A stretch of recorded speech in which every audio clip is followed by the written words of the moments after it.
शस्त्रधारी पोलिसांचा तांडा जंगलात शिरला. त्यांच्या अंगावर बुलेट प्रूफ जॅकेट होते आणि डोक्यावर हेल्मेट होते. शेवटी ते सर्व लोकेशनवर येऊन पोहोचले.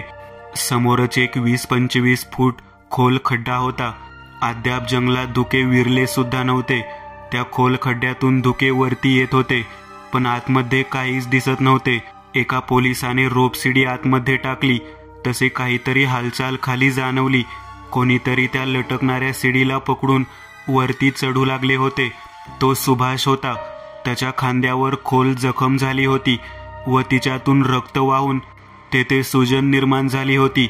नंतर नितेश बाहेर पडला व रुद्रही काही वेळात खड्ड्यातून बाहेर पडला. रात्री त्या 2 राक्षसांनी त्यांच्यावर मोठमोठाले दगड फेकले होते, पण रुद्रने आपल्या जवळील अलौकिक शक्ती सामर्थ्याचा उपयोग करून एक सुरक्षा कवच निर्माण केले होते, ज्यावर त्या मोठाले दगड आपटून फुटून इतस्त पडले.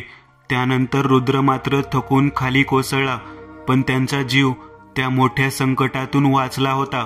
दिवसभर पोलिसांनी त्या जंगलात शोध केला, पण त्यांच्या हाती काहीच लागले नाही. सर्व जंगल तपासून काढण्यात आलं, तरी तिथे काहीच नव्हते.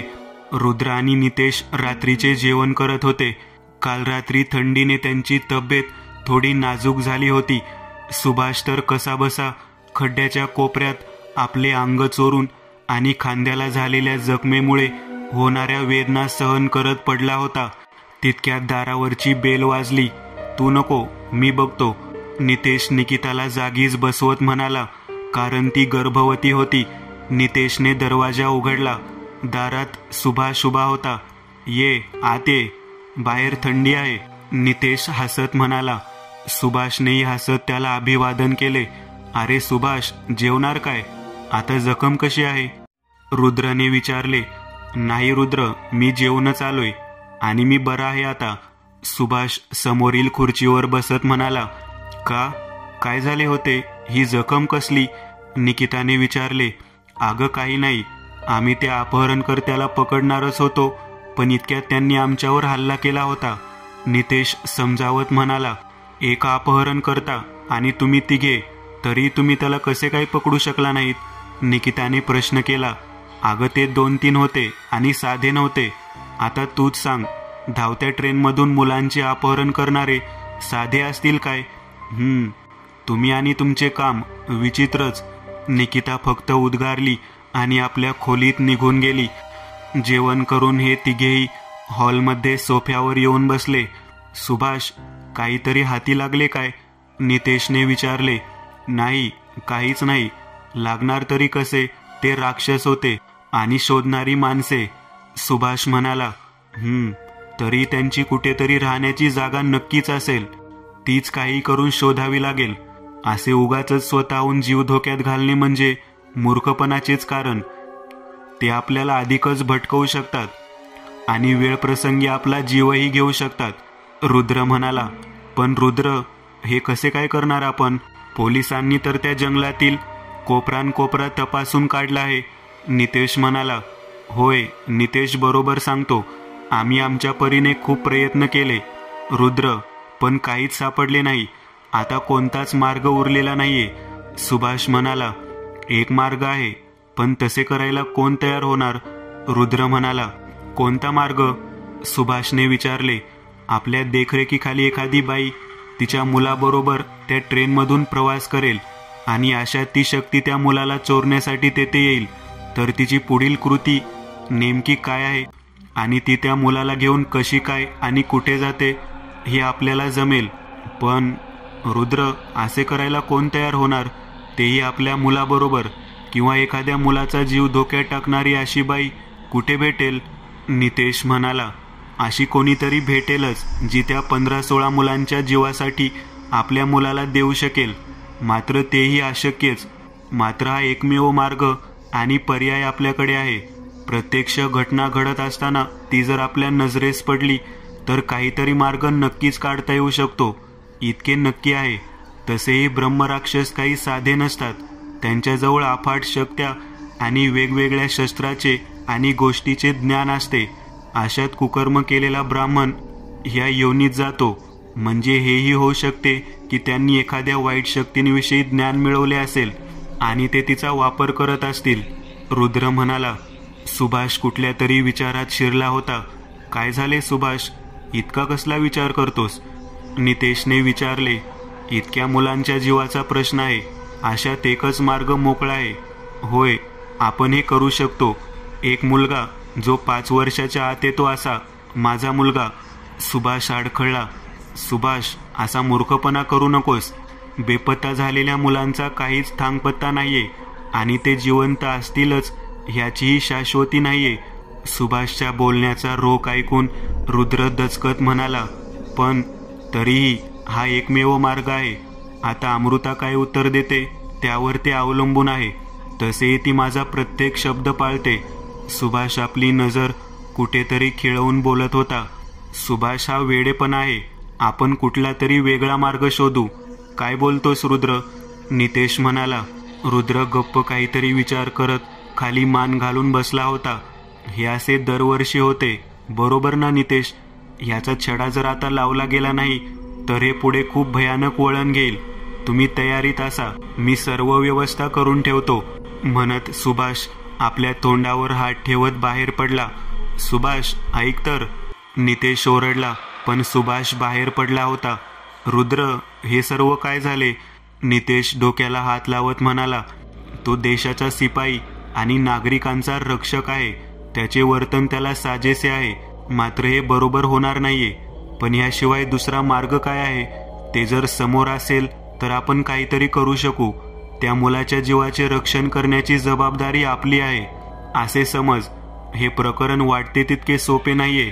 आता आगीत उडी टाकली आहे तर तिची छळ सोसत मार्ग काढणेही गरजेचे आहे.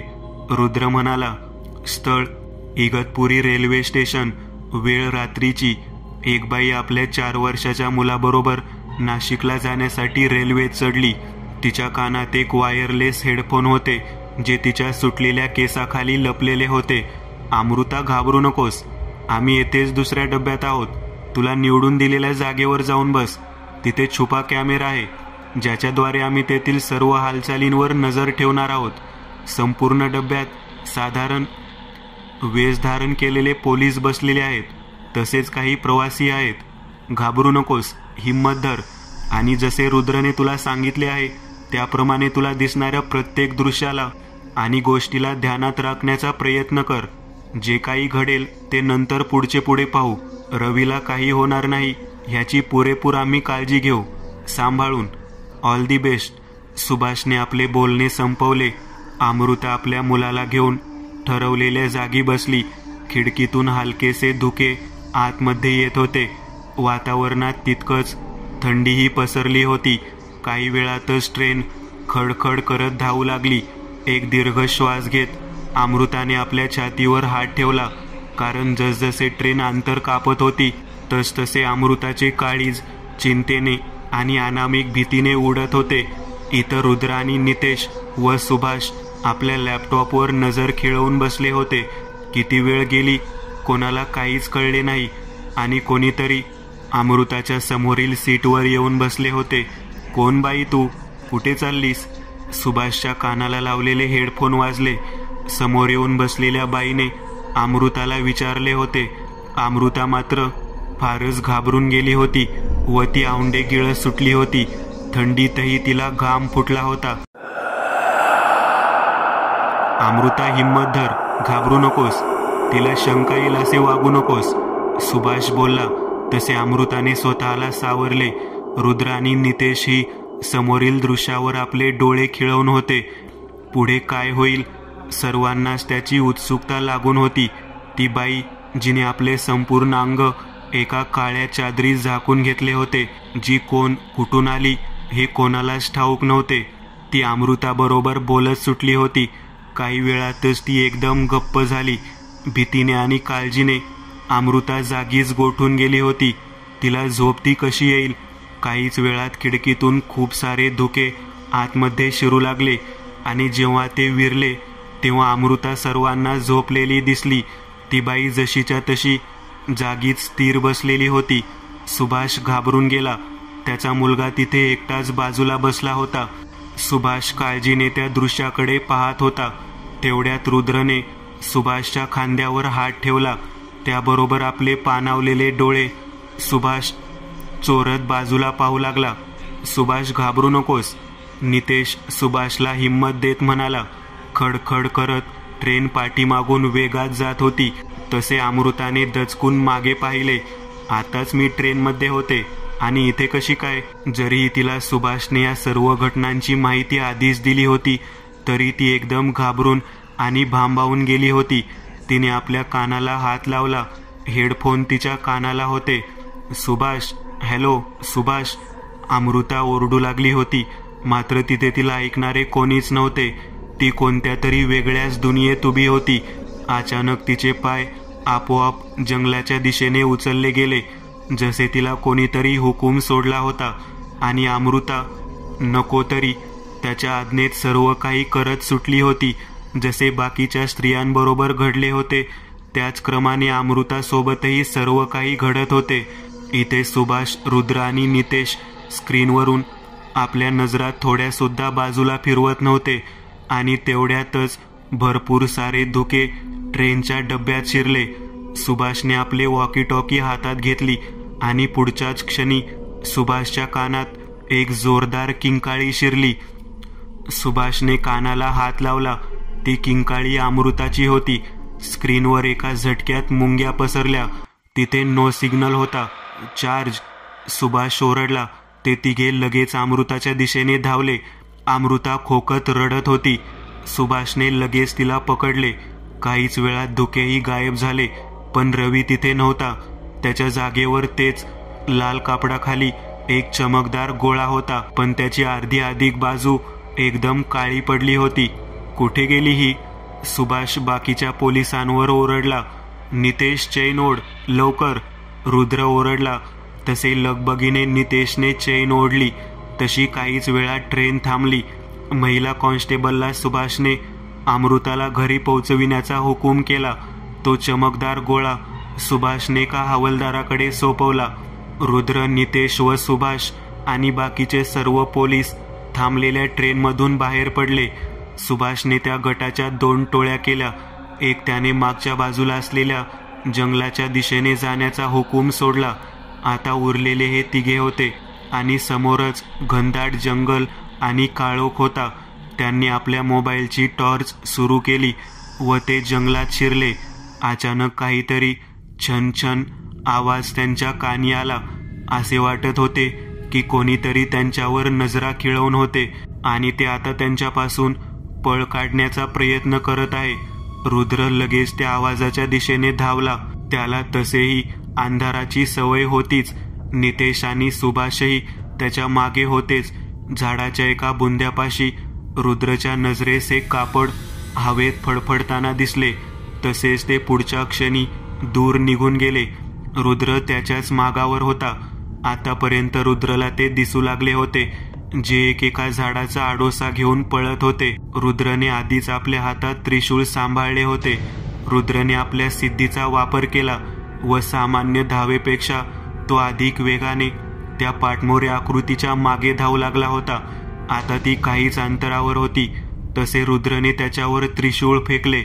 ते लहानसे त्रिशूळ तिच्या दिशेने वेगात धावत होते. अंतरावर त्या त्रिशूळाचा आकार अगदी मोठा होत होता. ती आकृती घाबरून थांबली होती. आता पळण्याचा कोणताच मार्ग नाही. मृत्यू अटळ आहे म्हणून ती तिच्या दिशेने येणाऱ्या विशाल त्रिशूळवर आपले लाल डोळे खिळवून होती. तेवढ्यात हवेतून एक विशाल राक्षसी आकृती त्या आकृतीच्या समोर येऊन पडली. तसे त्या त्रिशूळाने त्या आकृतीचा ठाव घेतला व पुढच्याच क्षणी एक महाभयंकर स्फोट झाला व तो जो ब्रह्मराक्षस त्या आकृतीला वाचवण्यासाठी समोर उभा ठाकला होता त्याचे तुकडे तुकडे आजूबाजूला विखुरले. त्रिशूळ आपल्या जागी एकदम आधांतरी स्थिर उभा टाकला होता. त्या आकृतीने आपल्या जळजळीत नजरा रुद्रवर खिळवल्या होत्या. पुढच्याच क्षणी समोरील झाडीतून दुसरा ब्रह्मराक्षस रुद्रवर डरकाळ्या फोडून धावला. पण त्या आकृतीने त्याला अडवले आणि लगेच ते दोघे समोरील काळोखात आणि झाडीत दिसेनासे झाले. रुद्रने ह्या वेळेला आपली संपूर्ण शक्ती पणाला लावली होती म्हणून तो अगदी अशक्त झाला होता. तो लागलीच जागेवरच बसला. तो त्यांचा पाठलाग करू शकत नव्हता. तोपर्यंत नितेश आणि सुभाषही तिथे पोहोचले होते. काय झाले रुद्र, तिचा सर्वनाश केलास काय? समोरील दृश्यावर आपली नजर फिरवत नितेशने रुद्रला विचारले. नाही नितेश, वेळ अजूनही संपलेला नाही, रुद्र खालच्या सुरात म्हणाला. रुद्र उठण्याचा प्रयत्न करू पाहत होता तसा तो डळमळला. नितेशने धावत जाऊन रुद्रला आधार दिला. रुद्र चहा घेत टेबला शेजारी आपल्या खुर्चीवर बसला होता. समोरच तो गोळा पडलेला होता. खिडकीतून हवेची झुळूक आतमध्ये येत होती. खरं तर थंडीत रुद्रला ती बंद करायची होती, मात्र बाहेरील चांदण्यावर रुद्रचे लक्ष खिळले होते. आपणाहून त्याचे चित्त चंद्राकडे खेचले गेले. आज चंद्राची फक्त छोटीशी छटा अवकाशात चमकत होती. उद्या अमावस्या असणार आहे तर, रुद्र विचार करत बसला होता. तोच टेबल वाजले. खड ती मांजर होती. आता रोजच ती त्या घरातील सदस्यांसारखी फिरत होती, पण आता तिने त्या गोळ्यावर झडप घातली होती व तो गोळा घरंगळत टेबलावरून खाली पडला. काय सांगावे तुला बाई, रुद्र थोडा रागातच म्हणाला व खाली उतरून तो गोळा घेऊन आला. तो गोळा हातात येताच रुद्रला थोडे विचित्र वाटले. अचानक ती बाजू अद्यापही चमकत होती. त्याकडे रुद्रचे लक्ष गेले. रुद्र रोजच त्या गोळ्याला पाहायचा. नक्कीच तिने हा गोळा उगाचच ठेवला नसेल, काहीतरी अर्थ असावा त्यामागे. रुद्र विचार करत सुटला. तोच त्याला वाटले की मी आताच असे काहीतरी पाहिले आहे, पण काय? मांजर, कप की बशी, खिडकी? बापरे, हे सर्व मॅच करत नाहीत. हा चंद्र? रुद्रने परत खिडकीतून डोकावून बाहेर पाहिले व त्या गोळ्याकडे पाहिले. म्हणजे हा गोळा चंद्राचा प्रतिरूप आहे तर मग उद्या तर हा गोळा पूर्ण काळा पडेल ना. रुद्र तडक घराबाहेर पडला. त्याने सुभाषला फोन लावला. हॅलो सुभाष, मला आत्ताच्या आत्ता तुला भेटायचे आहे, रुद्र म्हणाला व त्याने कार सुरू केली आणि तो सुभाषच्या घराच्या दिशेने निघाला. तेवढ्यात त्याचा फोन वाजला. अरे रुद्र, एवढ्या रात्री कुठे चाललास तू? बहुतेक नितेशने कारचा आवाज ऐकला असावा, म्हणून त्याने रुद्रला फोन करून विचारले. आता येतोच, तू झोप, कदाचित उद्याही जागरण घडेल, रुद्र म्हणाला. आतापर्यंत रुद्र सुभाषच्या घरी पोहोचला होता. ती रात्री 1:30ची वेळ असावी. सुभाष रुद्रची वाट पाहतच होता. हा सुभाष, अमृता कुठे आहे? रुद्रने घरात शिरताच विचारले. दोघेही खोलीत गेले. अमृताला रुद्रच्या येण्याची कल्पना होती, म्हणून ती जागी होती. तिचे डोळे रडून रडून सुजले होते. अद्यापही ती आपल्या मुलाच्या आठवणीत रडत होती. तर अमृता, वेळ खूप कमी आहे. आता तुला सांगितल्याप्रमाणे तुला तुझ्या आजूबाजूला काय काय दिसले होते ते मला सांग, रुद्र म्हणाला. काही काळी झाडे होती, पुढे जंगल. त्या झाडांना पाने नव्हती आणि ट्रेन मागून जात होती. एक भयानक बाई होती. तिचे केस जाड व कुरुळे आणि सुटलेले होते. डोळे लाल भडक व तोंडातून सुळ्यासारखे दात बाहेर आले होते. पायात घुंगरू होते. तेच पाय एकदम जाड, जणू एखादा पुरुष असावा. हातात खनखन करणाऱ्या लाल बांगड्या होत्या. तिचे नाक दाट केसातूनही बाहेर पडले होते व तिच्या नाकाला दोन्ही बाजूला टोचले होते. खूपच भयानक होती ती. अमृता विचार करत करत एक एक गोष्ट आठवून सांगत होती. होय, हे सर्व तर मलाही ठाऊक आहे, ती कशी दिसते, फक्त एका क्षणावरून वाचली ती, रुद्र म्हणाला. रुद्र, ते काय होते? हा आवाज नितेशचा होता. रुद्र दचकून मागे फिरला. तू इथे कसा? आणि वहिनी? रुद्र आश्चर्याने म्हणाला. मला वाटले होते काहीतरी महत्वाचे असावे, म्हणून बाईकने तुझा पाठलाग केला, त्याबद्दल माफी मागतो. मी सुभाषला फोन करून विचारले होते, कारण मला शंका आली होती, नितेश म्हणाला. फक्त अमृताला त्या जागेविषयी विचारायला आलो होतो, कारण जसे त्या गोळ्याचा चंद्राशी संबंध येतो तसे या स्वप्नाचाही काहीतरी अर्थ असावा असे मला वाटते. आपण अजूनही शून्यावर आहोत, रुद्र म्हणाला. त्या गोळ्याचा चंद्राशी संबंध कसा काय? सुभाषने विचारले. तो गोळा असा आपोआप काळा पडत जातो असे नाही. तो चंद्राच्या कलेनुसार स्वतःला झाकत नेतो. कोणीतरी त्याच्याद्वारे एक निश्चित वेळ निर्माण केली आहे एखाद्या विशिष्ट गोष्टीसाठी, आणि उद्या तो गोळा संपूर्ण काळा पडेल. तसेच उद्या अवकाशातही काहीच नसणार, कारण उद्या अमावास्येची रात्र आहे. रुद्र म्हणाला. म्हणजे अमावास्येला ती नक्कीच चोरलेल्या मुलांसोबत काहीतरी भयानक करणार आहे. नितेश म्हणाला. होय, आणि म्हणूनच आपल्याकडे एकदम थोडा वेळ आहे मुलांना वाचवायला, आणि त्यासाठी कळले पाहिजे की तिने मुलांना कुठे ठेवले आहे ते. रुद्र म्हणाला. मला काहीच का आठवत नाही. अमृता रडत आपले डोके आपटत म्हणाली. त्यात तुझी काही एक चूक नाही अमृता, शांत हो तू. सुभाष तिला सांभाळत म्हणाला. जर माझा मुलगा वाचला नाही तर मी. अमृता भावनेत वाहून जाऊन रडू लागली होती. रुद्र, तुला खूप त्रास झाला, आणखीन थोडे करशील काय? सुभाष रुद्र पुढे हात जोडत म्हणाला. हे काय करतोस सुभाष, हे माझे कर्तव्य नाही काय? रुद्र सुभाषचे हात धरत म्हणाला. चला, झोपून काहीच मिळणार नाही, आहे तेवढा वेळ उपयोगात आणू. नितेश म्हणाला. कार एके ठिकाणी पार्क करून तिघेही बाहेर पडले. काहीच वेळात ते रेल्वे रूटवर येऊन पोहोचले. आता रात्रीचे 2:30 वाजले होते. सुभाष जवळ एक ड्रोन होता, ज्यावर एक नाईट विजन शक्तिशाली कॅमेरा लावण्यात आला होता. शेवटी ते तिथे येऊन पोहोचले, ज्या ठिकाणी अमृता अचानक झोपी गेली होती. बहुतेक इकडेच काहीतरी होते. समोर आणि मागे घनदाट जंगल होते. काहीच वेळात त्यांनी ड्रोन उडवला. जंगलाचे दृश्य आता स्क्रीनवर दिसत होते. तिघेही निहाळू लागले. संपूर्ण जंगल त्यांनी तपासून काढले, पण काहीच हाती लागले नाही. ती वेळ सकाळची 7 वाजताची होती. सूर्य डोंगराआडून बाहेर पडला होता.